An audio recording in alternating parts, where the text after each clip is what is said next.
Welcome back to the Strumming Doctor. I'm Nate Savage, and so far we've done a really good job of kind of separating the challenges of downstrokes and upstrokes as far as technique. And this is where things are going to be put together. We're going to do downstrokes and upstrokes together, and hopefully if you've been following along, you've put in the work, and this should be a little bit easier to bring things together. Now, if you're watching this on YouTube, make sure to go to guitarfound.com and sign up for your complimentary account where you can go through the entire first module of the Strumming Doctor there. And you can also watch and use the practice sessions that go along with each of these lesson videos. So our goal here is just going to be to get down this technique for putting downstrokes and upstrokes together, not concerning ourselves with timing at all, just with technique, because there are a couple of things here that kind of creep up and become problem areas for a lot of guitar players, and we'll go over them. But the things you're going to want to keep in mind, kind of running in your RAM in the background, are all the strumming tips we've gone over so far. So a light grip on the pick, the picking angle, you're going to go down like this, up like this, or kind of neutral parallel to the strings. That rotational movement, staying really relaxed, not digging too much of the pick into the strings. All of those things, keep those in mind, and I'll reiterate these as we go through this. Now let's get on to some of the finer points of this. And there's one really particular one that I see, and it always reminds me of Mr. Miyagi for some reason. I think it's because of the whole paint the fence thing.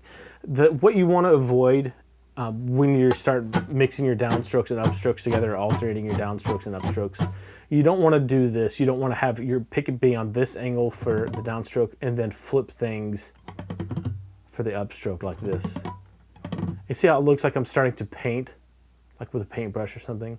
When you're strumming, you just don't have time to make those kind of deliberate and big motions like this. So watch out for that as we continue and go through this lesson on how to get your ups and down strokes smooth together. Just think about that. Think about, I do not want to be painting the fence with Mr. Miyagi on this. There's no time to do that. Instead, what you want to do is kind of create a pendulum here from your wrist. Pretend like your wrist is hanging from this one point.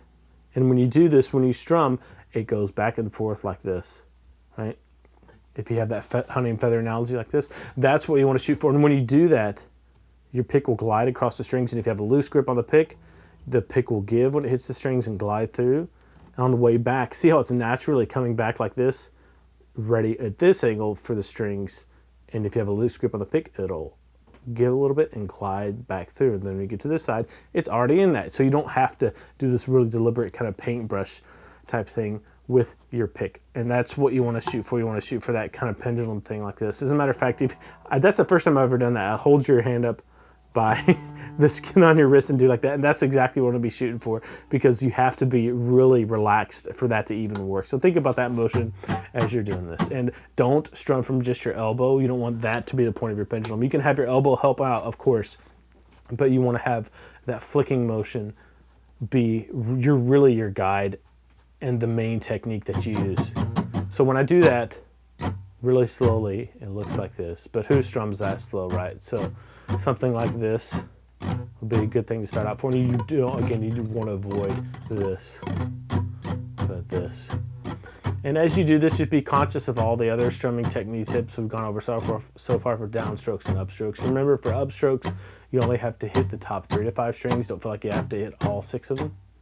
Totally fine. Don't even worry about making a chord right now. We're just focusing on this. And if you've stuck with me this far, we've been doing a lot of work on techniques. Stick with me throughout this course, because we're almost past the hump of this first module. Once you get the technique down, we'll get into more strumming patterns and a lot more musical things. So stick with me.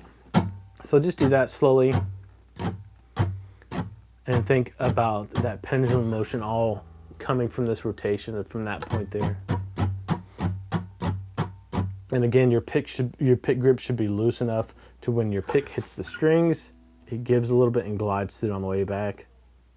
It does the same thing, gives a little bit and glides through.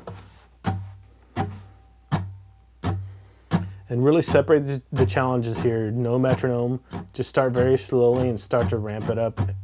And pay attention to your technique as you get faster. Does it change or does it stay the same? Do you start gripping the pick tight and tensing up and strumming from your elbow? Be careful with that. You can strum really fast.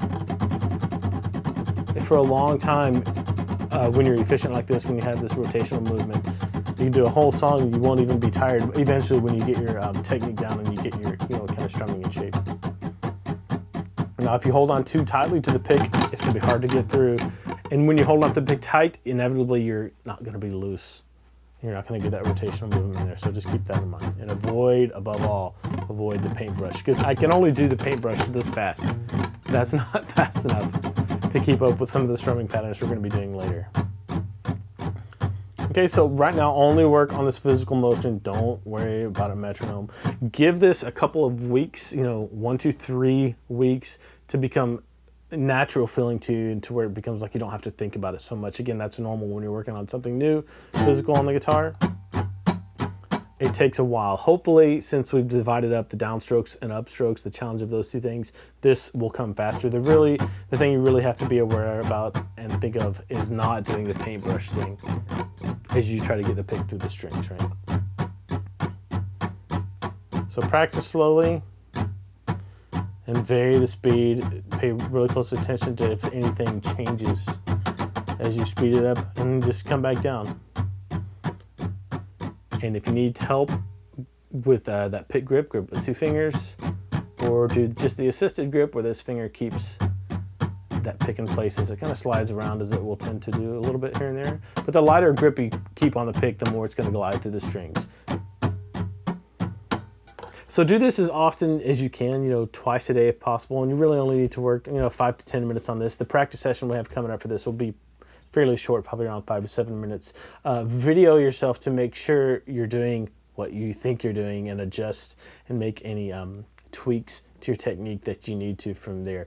If you're watching this on YouTube, go to guitarfam.com, create a complimentary account, and go through the entire first module there, or you can pick up the entire course, and you'll also get access to the practice sessions, which I will see you in the next video for putting your downs and ups together.